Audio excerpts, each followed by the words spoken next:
Why does every quarterback who walks into Cleveland eventually look the same? Hesitant, frustrated, and blamed for everything. Different names, different draft slots, same ending. And now, once again, the spotlight is turning toward Shedeur Sanders. After another loss, emotions finally boiled over. National voices didn't sugarcoat it. Words like pathetic, dumpster fire, and garbage offense were thrown around without hesitation. And for the first time in a while, it wasn't aimed at the rookie under center. It was aimed straight at the system that keeps chewing quarterbacks up and spitting them out. That's what makes this moment different. Because when you strip away the anger and the rants, a disturbing pattern starts to emerge. It didn't matter when it was Joe Flacco. It didn't matter when it was Dylan Gabriel. And now it's happening again with Sanders. Different skill sets, different experience levels, same result. That's not coincidence, that's design. The Cleveland Browns just came off a game against a loaded Buffalo team while starting rookies everywhere, including an offensive line with 0 original starters. 0. And instead of context, patience, or perspective, the reaction was immediate outrage. Why isn't the rookie carrying the team? Why doesn't he look elite already? That's the insanity. Because behind the scenes, the bigger collapse isn't at quarterback, it's at the top. Under Kevin Stefanski, the offense has become something quarterbacks survive instead of thrive in. Safe throws, no risks, get the ball out fast, don't make mistakes, and somehow every QB ends up looking worse than they did before. That's not development. That's damage control disguised as coaching.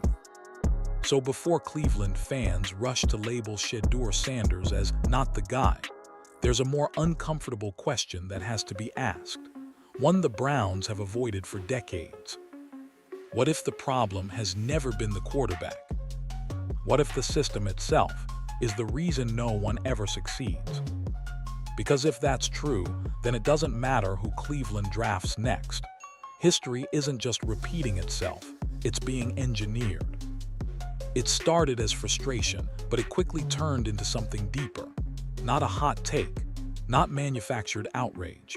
A full-blown meltdown that captured exactly how fed up people are with what they're watching in Cleveland. When longtime Browns voice Tony Rizzo finally snapped on air, it didn't feel exaggerated, it felt overdue. He didn't attack the rookie quarterback, he didn't dance around the issue, he went straight for the source. The play calling was called pathetic, the offense was labeled garbage, and the most damning part wasn't even the language, it was the resignation behind it. Rizzo openly mocked the idea that drafting the next savior would fix anything, saying even if the Browns somehow drafted a perfect quarterback who went 15-2, he'd admit he was wrong. That's not analysis, that's exhaustion. And Browns fans recognized it instantly. Because this wasn't about one bad game. This was about watching the same movie on repeat for years. New quarterback, same confusion, same lifeless offense, same post-game arguments about why it still didn't work. Rizzo's rant hit because it finally said the quiet part out loud. At some point, it stops being about who's under center. What made the meltdown resonate even more was the context. Cleveland had just faced a Buffalo team stacked with playoff-tested veterans while rolling out a roster filled with rookies and backups, an offensive line with 0 original starters, a rookie quarterback learning on the fly. And yet, almost no one wanted to acknowledge that reality. Instead, the criticism came fast and ruthless. That disconnect is what pushed things over the edge. Rizzo wasn't defending mediocrity. He was calling out selective blindness, the refusal to admit that circumstances matter, that coaching matters, that scheme matters. He pointed out something few wanted to hear. Quarterbacks of all types keep entering this offense and leaving looking worse. That doesn't happen by accident. The meltdown wasn't emotional noise, it was a signal, a breaking point where patience finally ran out, not with players but with process, with leadership, with an approach that keeps promising fixes while delivering the same results. And that's why this moment matters. Because once respected voices stop blaming individual players and start questioning the entire structure, the conversation changes. The spotlight shifts upward, and suddenly, the Browns aren't arguing about whether a rookie did enough. They're being forced to confront whether the environment ever gave him a chance in the first place. And that realization is far more dangerous than any loss on the scoreboard. If the rant was the emotional breaking point, the numbers are the part that make it impossible to look away. Because when you step back from the noise and actually examine what's happened under Kevin Stefanski, the drop-off isn't just bad, it's historically alarming. Early in his tenure, Stefanski looked like the answer. Over his first 4 seasons, the Browns were winning at a respectable rate, hovering around playoff-caliber football. There was structure. There was optimism. There was a belief that Cleveland had finally found stability at head coach after years of chaos. Then everything collapsed. Over the last 2 seasons, Stefanski's winning percentage has cratered to a level that almost doesn't seem real. We're not talking about a slight decline or a rough stretch caused by injuries.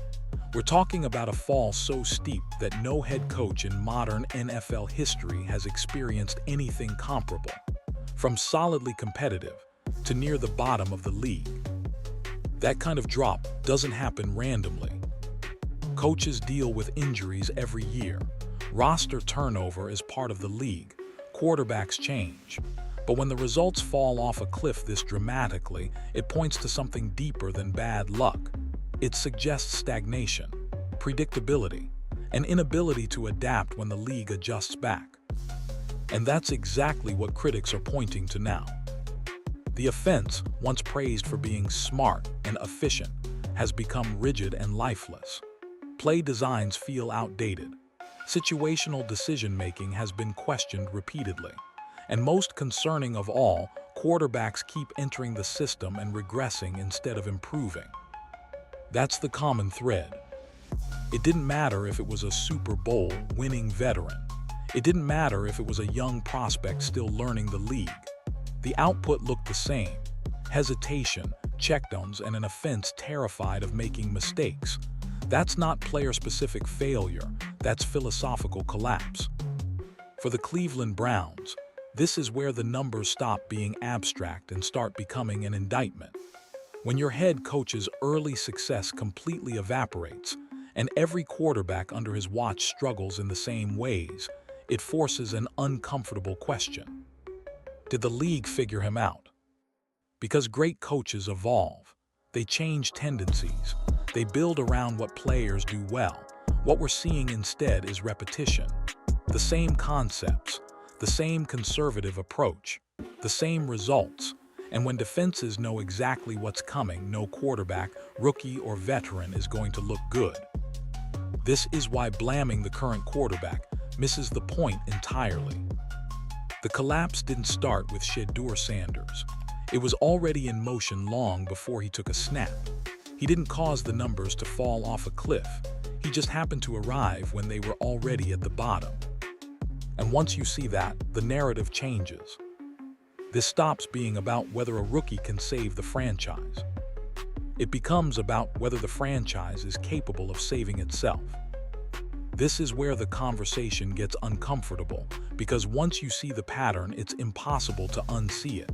Different quarterbacks, different experience levels, different expectations. And yet, they all end up looking eerily similar once they've spent enough time in this offense. Start with the veterans. When Joe Flacco arrived in Cleveland, he didn't come in as some raw prospect. He was a Super Bowl winning quarterback with years of experience reading defenses and managing games. And yet, in this system, he looked slow, limited, and out of sync. The same player left Cleveland and suddenly looked functional again elsewhere. That alone should have raised alarms. Then there, Dillon Gabriel, a younger quarterback with mobility and playmaking ability. Early flashes suggested upside, but quickly the same symptoms appeared: hesitation, reluctance to push the ball downfield, a visible fear of making mistakes. Instead of building confidence, the offense seemed to coach it out of him.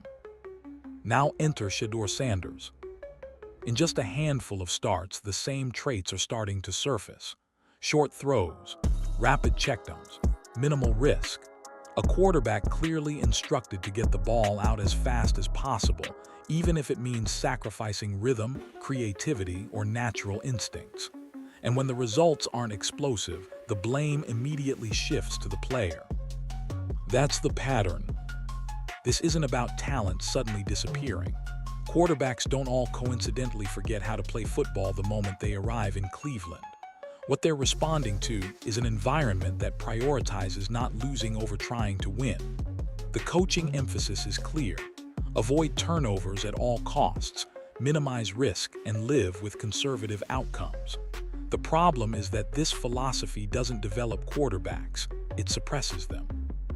When every QB is taught to play scared, they eventually do. The offense doesn't adapt to the quarterback. The quarterback is forced to adapt to the offense. That's backwards in today's NFL. The most successful teams build systems around what their quarterbacks do well. Cleveland does the opposite. They take whoever is under center and ask him to fit into a rigid structure that hasn't evolved. And when it fails, the conclusion is always the same. He's not the guy. For the Cleveland Browns, this has created a quarterback graveyard. Not because every pick was bad, but because none were given an environment designed for growth. Confidence erodes, decision-making slows, fans lose patience, the cycle resets. That's why judging Sanders, or any quarterback, based on early struggles in this system misses the bigger picture entirely. When every quarterback looks the same, the problem usually isn't the quarterbacks. It's the system that keeps producing the same result. This is the point where the criticism completely falls apart. Because once you actually look at the context surrounding Shedeur Sanders, blaming him for Cleveland's failure stops making sense almost immediately. Start with the basics. Sanders wasn't eased into a stable situation. He was thrown into the lineup late in a lost season behind an offensive line made up almost entirely of backups. Not one original starter remained. That matters. Quarterbacks develop through rhythm, trust, and repetition. Sanders had none of that. Instead, he was asked to survive. Then look at who he was throwing to. Rookie receivers, practice squad-level contributors, players fighting just to stay in the league, not proven weapons who can consistently separate or bail a quarterback out. Expecting flawless execution in that environment isn't realistic, it's reckless. And yet, that's exactly what's happening. Sanders has played 5 games. 5. In those 5 games, he's faced playoff-caliber defenses, operated under one of the league's most conservative offensive philosophies, and dealt with constant pressure. Despite that, the expectation from parts of the fan base and media has been instant clarity. Either he's the guy or he's not. No middle ground, no patience, no development window. That's absurd. What's even more telling is how quickly the blame shifts to the quarterback whenever the offense stalls, despite overwhelming evidence that this system limits everyone.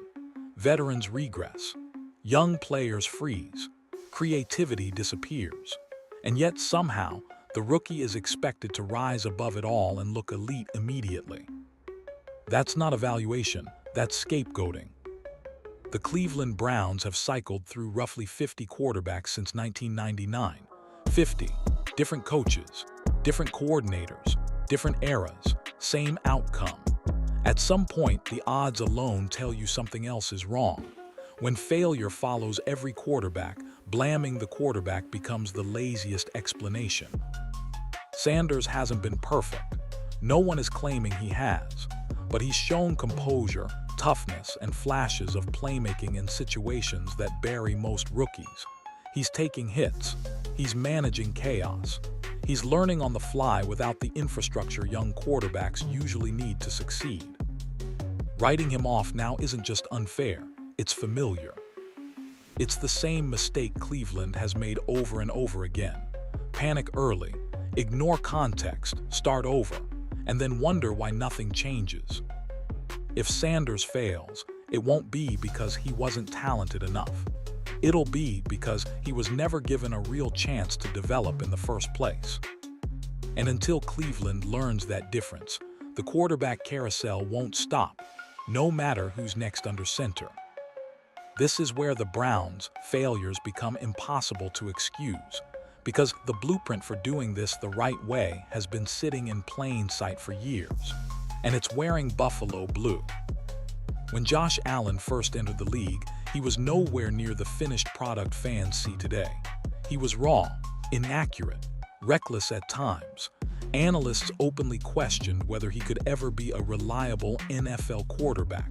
Sound familiar? Here's the difference. The Buffalo Bills didn't panic. Instead of forcing Allen into a rigid, conservative system designed to not lose, Buffalo leaned into what he could do. They built around his strengths. They accepted early mistakes as part of growth. They let him run, improvise, take chances, and learn through failure. Turnovers didn't trigger philosophical overhauls. They triggered coaching adjustments. That patience changed everything. Buffalo understood something Cleveland still hasn't. Quarterback development is not about immediate efficiency. It's about confidence, trust, and evolution. Allen wasn't coached to play scared. He was coached to play free with guardrails, not handcuffs. Now compare that approach to what happens in Cleveland. Every quarterback who enters the Browns system is immediately placed on a tight leash. Don't turn it over. Get the ball out fast. Avoid mistakes at all costs. Play within a narrow script. Creativity is discouraged. Aggression is punished. And when the offense stalls, as it inevitably does, the quarterback takes the blame. That's not development, that's survival mode. When Shedeur Sanders is coached into becoming a check-down machine to protect a broken offense, the Browns aren't helping him grow. They're shrinking his game. They're prioritizing short-term damage control over long-term upside. And history shows exactly where that leads.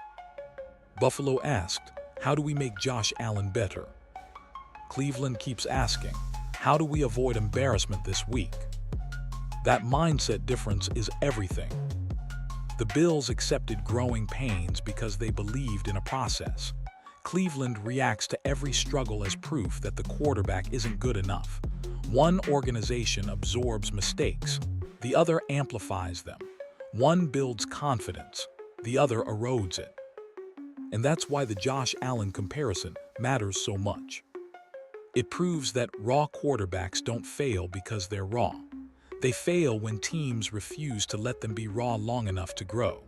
The Browns aren't losing quarterbacks because they draft the wrong ones. They're losing them because they never commit to development the way successful franchises do. Until Cleveland learns that lesson, every quarterback, no matter how talented, will keep walking into the same trap. And history will keep repeating itself. This is where everything starts to feel even more unsettling, because the dysfunction isn't just visible on Sundays anymore.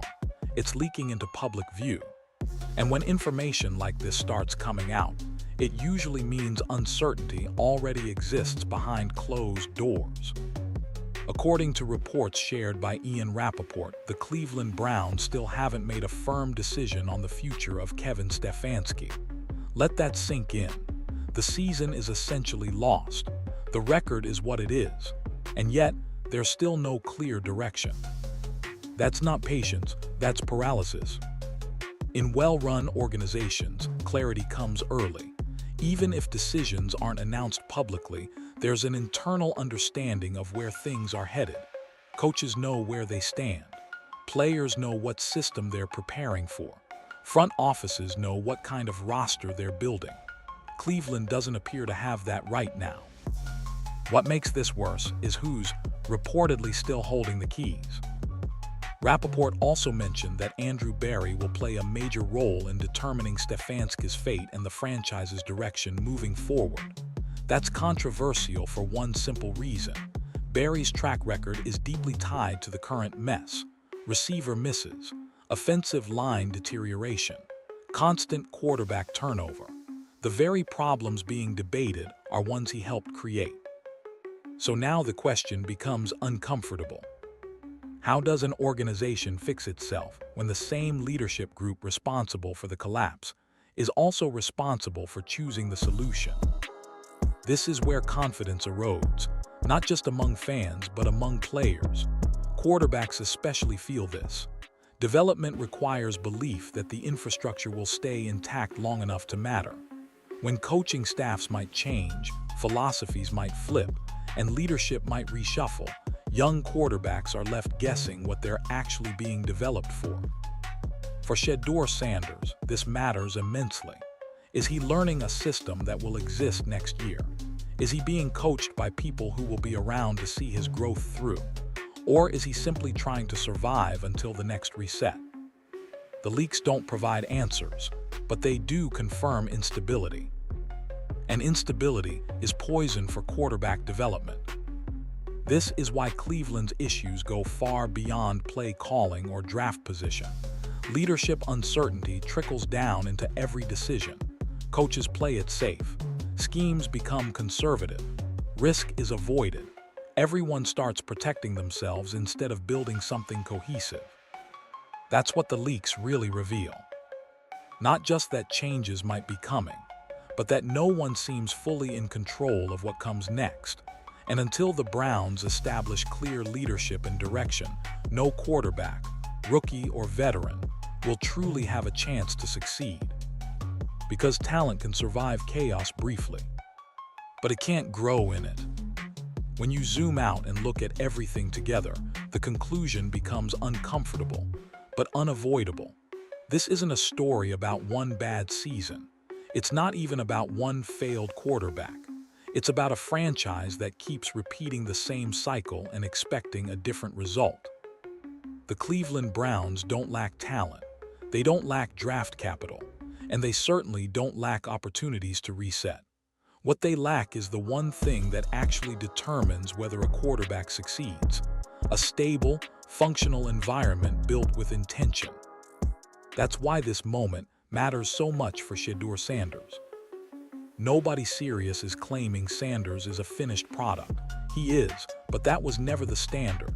The standard should be whether a rookie dropped into chaos was given a fair chance to grow. And everything we've seen suggests he was. Broken protection, conservative coaching, constant pressure to not mess up instead of being coached to improve. That's not development, that's survival. Cleveland has seen this movie before, over and over again. A quarterback struggles early. The fan base grows impatient. The media sharpens the knives. Leadership avoids accountability. And instead of fixing the system, the Browns swap out the quarterback and call it progress. That's how you end up with decades of failure and a quarterback graveyard no one wants to enter. The most dangerous part is that the franchise seems close to doing it again. There are leaks, uncertainty, and no clear direction at the top. Decisions about coaching and leadership still feel unresolved. And when organizations hesitate like this, quarterbacks become collateral damage. Not because they aren't good enough, but because no one commits to building around them long enough to find out. This is the crossroads Cleveland is standing at right now. They can finally break the pattern, stabilize leadership, modernize the offense, build around a young quarterback's strengths instead of coaching him into fear. Or they can take the familiar route, blame the rookie, draft another name, and start the cycle all over again. History suggests which option they usually choose. And that's what should worry Browns fans the most. Not whether Shedeur Sanders is perfect, not whether he wins immediately, but whether the organization is capable of doing the one thing it's failed to do for 25 years, get out of its own way. Because if nothing truly changes, it won't matter who lines up under center next season. The results will look eerily familiar. New name, same frustration, same excuses. The Browns don't need another quarterback miracle. They need an organizational one. And until that happens, this story won't end. It will just reset once again with a different jersey and the same ending.